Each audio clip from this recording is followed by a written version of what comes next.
All right, welcome back to WMMA Now with your host Chuck Stevenson, coming at you today with a special full event preview. So we're going to Tokyo, Japan for Deep Jewels number 38. That's right, Deep Jewels is back, the Japanese all-women's mixed martial arts promotion, coming at you with 7 pro fights plus 4 amateur fights if you are interested in those. Now, we don't have a title fight in this one, but I still think it's a good mix of bouts. Topping off the action will be a rematch between Aya Murakami and Moeri Suda. And Moeri Suda most recently, or not most recently, but fairly recently challenged for the Deep Jewels atomweight title against the champ Sari Oshima, coming up short. But a win over Suda in this rematch that she won the first time could get Aya Murakami a title shot herself. Plus, we also have Yuko Kiryu taking on Hime, and a few other good bouts. Kate Lotus taking on Ero Takebayashi.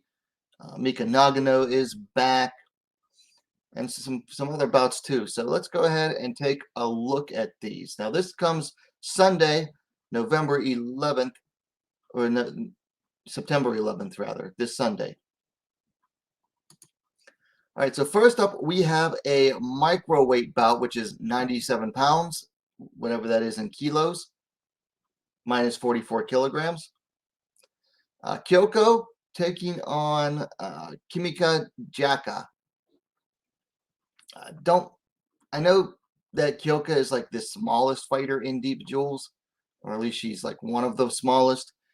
I'm not too familiar with Kimika. I believe I watched her last bout, but it was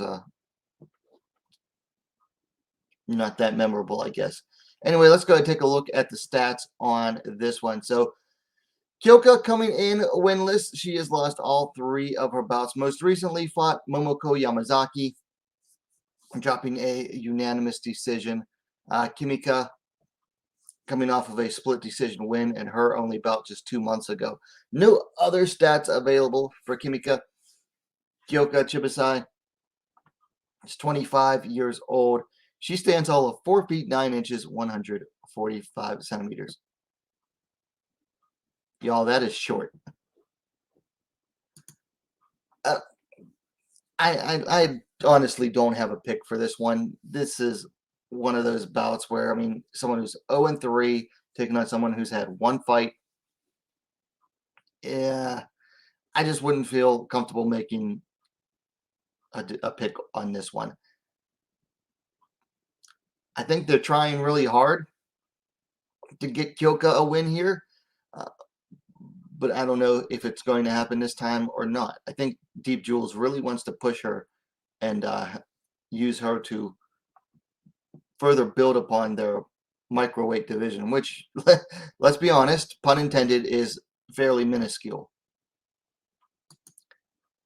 Then we have what is minus 59 kilograms? A 130-pound catchweight bout. So minus 59 kilograms. Aoi Yama taking on Taemura Yama.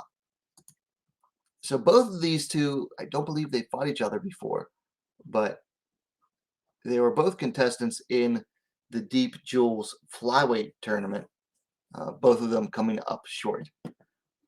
But now they'll be facing off each other. Anyway, Kuriyama coming in at 2-4. Ta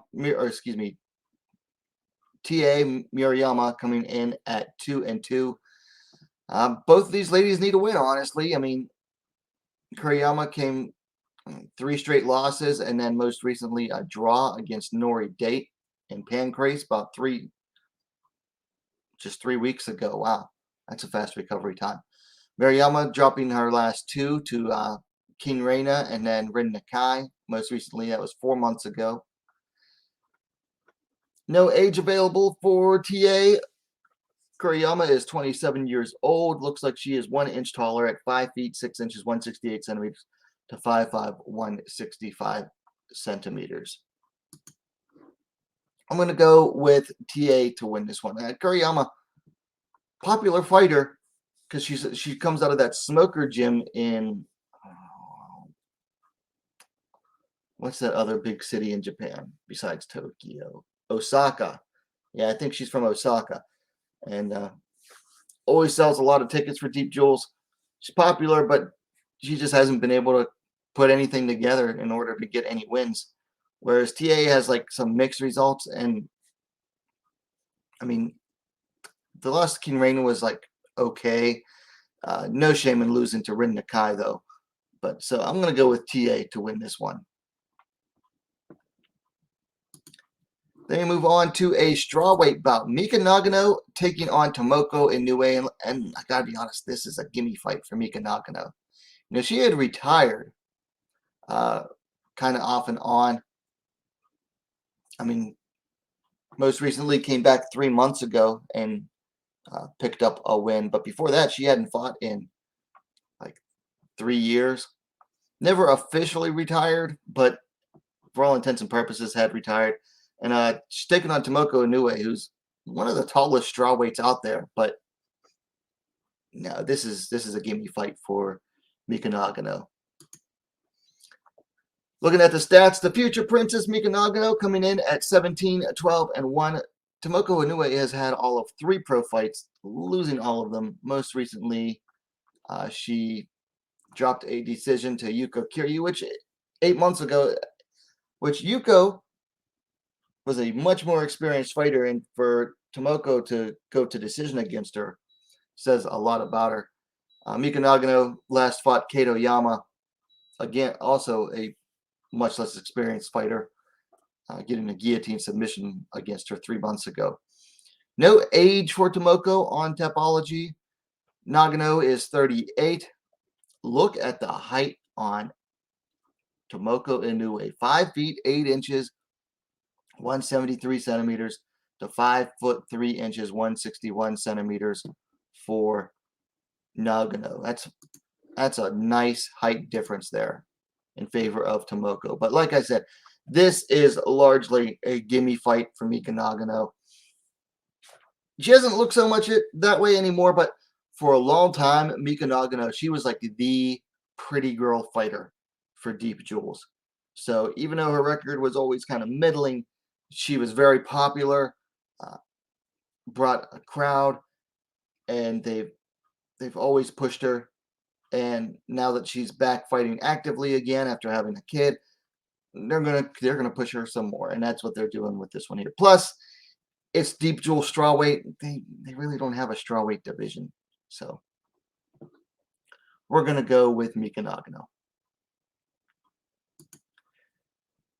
Then we move on to a a minus 50 kilogram, 110-pound catchweight bout. Kate Lotus taking on Eru Takebayashi. Very active Kate Lotus taking on the one-time Ryzen veteran, or was it 2-time Ryzen? I think just 1 time. Yep, just the 1 time. This should make for a fun one. Kate Lotus getting smaller and smaller. Started out as a flyweight, moved down to strawweight after getting sick and losing some weight, and now she's going down to 110, which makes you think maybe a move to, Ryzen's super atom weight 108 might be in the future. And Eru Takebayashi returning for the first time in a while as well. Should make for a good one. Kate Lotus coming in at 2 and 4. Takebayashi coming in at 2 and 2. So both ladies need a win here. Oyama, Kate, has lost her last 2 to Mika Nagano via submission, and then Mika Arai via decision just over a month ago. Takebayashi hasn't fought in a while. Most recently, she took a loss to Ira Koga via decision, and then 8 months ago fought and got submitted by Moeri Suda, which is no shame there. But Takebayashi, one of the younger fighters on the Deep Jewels roster at 19 to 24 for Oyama. Yama is taller at 5 feet 5 inch, 164 centimeters to 5 feet 3 inches, 160 centimeters for Takabayashi. This one could go either way. This is honestly like the first fight that truly could go either way. I think Kate Lotus was kind of rushed into the pro ranks. I think she should have spent more time in the amateurs. In fact, I don't think she has any amateur bouts. Let me check real quick here. She only had one amateur bout in 2020 that she lost and then jumped into the pro ranks. So yeah, she was rushed, but she's popular. She's pretty. And Deep Jewels pushes that kind of thing, often at the expense of the fighters. Takabayashi, she started off, she made her pro debut in Ryzen, getting a draw. She got submitted by Sakura Mori, picked up her next two bouts, wins, and then lost the last two. Good striker, not so great on the ground. I think that's going to make the difference here. Is Kate going to try to strike with Eru, or is she going to try to take it to the ground? I'm taking Kate Lotus to win this one. I think that the more recent activity is going to help her. Then we move on to another microweight bout. Mizuki Furusa taking on Momoko Yamazaki. Reminder that microweight is minus 44 kilograms, 97 pounds, the smallest sanctioned weight class in MMA. But the always active, fairly popular Mizuki Furusa taking on Momoko, who had some injuries and took some time off, but most recently came back and picked up a win in her last bout. Let's see. Big difference in experience here. Furusa 8-9, Yamazaki 3-2. Furusa most recently picking up a win over Reina Kobayashi 5 months ago. Momoko riding a two-fight run into this one. She fought Kyoko a year and 9 months ago, but most recently picked up that decision over Kyoko 3 months ago. Momoko is 9 years the elder, 30-21. You know, a lot of people get down on Furusa because of her record, 8-9, but she's only 21 years old, so she's still young. I mean, that is a lot of fights at that age. But big size difference here. 5 feet 2 inches, 157 centimeters tall for Mizuki Furusa to Momoko's 4 feet 11 inches, 149 centimeters. I'm going to go with Furusa to win this one. You know, she doesn't do so well when she fights at like atom weight or super atom weight, but I think microweight is her ideal weight class. And she hasn't been as active recently because she had a kid and took some time off, and plus had some injuries. But she's back now. Momoko, same kind of deal, had some injuries, took some time off. She's back more active, but I just think that Furusa at microweight is going to be too stiff of a test for Momoko, and I think Furusa is going to pick up the win here and even out her record before she goes on a run. So then we move on to the co-main event, a minus 49 kilogram, 108 pound bout, which not officially a Deep Jewels weight class. This is the Ryzen super atom weight class. You know, Ryzen being the big promotion in Japan, the big stage, made up their own weight class. And Deep Jewels has pushed a lot of bouts in this one in order to get fighters, you know, a spot in Ryzen. But we've got Yuko Kiryu taking on Namako Hime Kawabata. This should be a good one. Kiryu is a very experienced fighter,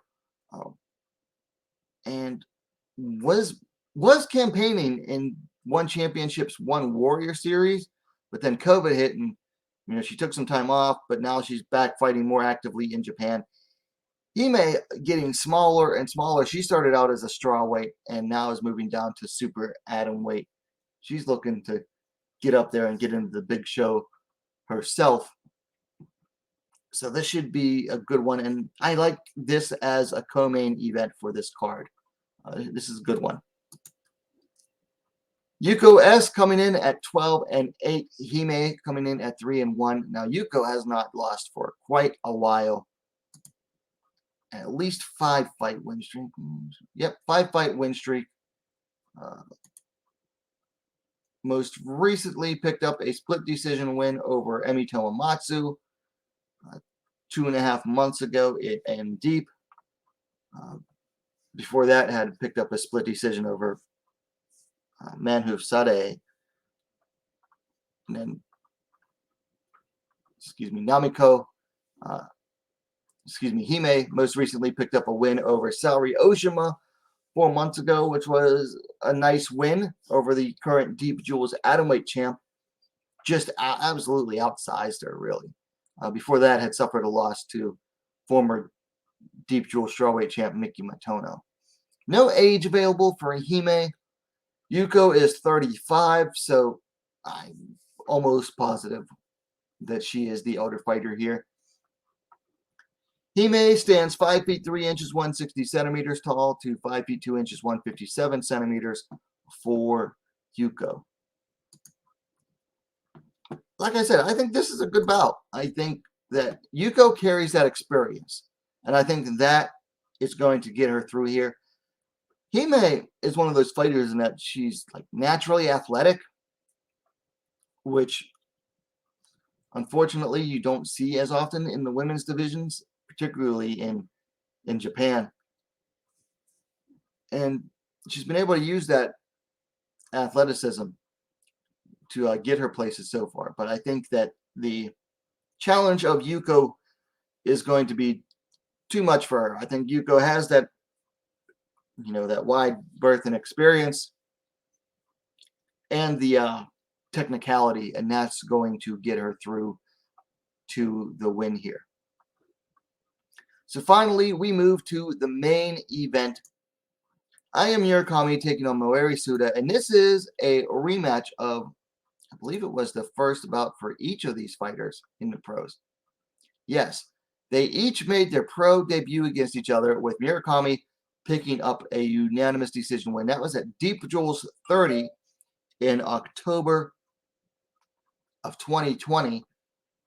Both fighters have come a long way since then. Murakami is still undefeated at 4-0.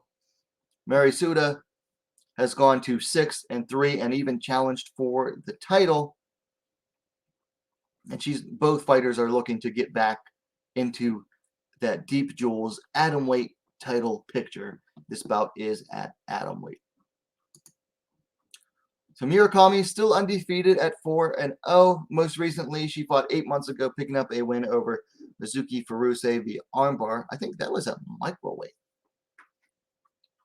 Suda last fought, picking up a submission win over Mizuki Oshiro about a month ago in Rizin, down there in Okinawa. Before that, she had picked up that loss to the Atomweight champ Saori Oshima. That was just over 3 months ago. Let's see. Murakami is the elder of the two, 30-18. Suda just turned 18 very recently, so she is, I think she's still in high school. She might be finished now. I'm not sure when the school years end in Japan. Anyway, this is a nice height advantage for Moeri Suda here. 5 feet 2 inches, 157 centimeters to 4 feet 11 inches, 150 centimeters. Not too often you hear a fighter have a height advantage whilst only being 5 feet 2 inches. This is a good one. Their first fight was good for two fighters making their debut. Both fighters have come a long way. Here's the thing. Both fighters do their best work on the ground. Suda with her wrestling She likes to wrestle her opponents down and then go for submissions, particularly the armbar. She has a few wins by armbar. Murakami is a very legit black belt and also likes the armbar. 3 straight wins by armbar in MMA, with the lone decision on her record coming against Suda. Now, big question is going to be, are they going to both try to get this to the ground, or is one of them going to try to keep it standing? I think if one of them is going to try to keep it standing, it's going to be Moeri Suda. She's been a lot more active. Murakami got ill. As far as I know, it wasn't COVID, but she did get pretty sick and was inactive for a little bit, for like a year.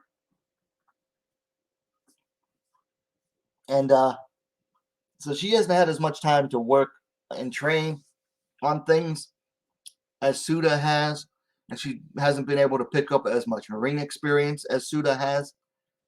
I think that's going to make the difference here. Murakami may have won the first bout, but I think Suda's going to win this. And I would not be surprised to see her use her stand-up a lot more in order to do it. So I'm going with Moeri Suda to win the rematch here. So that is it. That is Deep Jewels 38. Like I said, this goes down this Sunday from the time of this recording. It is an online pay-per-view on SPWN. It's spwn.jp/events. Now, if you order it right away, with more than 24 hours out from the event, you can get it. It's 2,500 Japanese yen. That's like $24 to $27, I think, is the difference. If you order it, get the early bird or the main route, it's like $24 to $27.50, somewhere around there. Not exactly cheap, but far from expensive.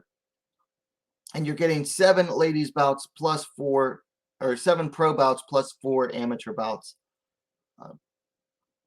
I'm going to order it because I always support the ladies. You gotta support the ladies. You gotta support the organizations that put on the ladies bouts as well.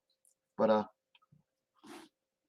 we'll try to do a full event review on it as well afterwards.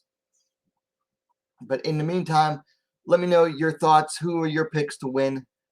And if you like the video, please give it a like. And while you're at it, don't forget to subscribe to WMMA Now, the best, most complete women's mixed martial arts dedicated platform on YouTube. Thanks for watching. We'll see you next time.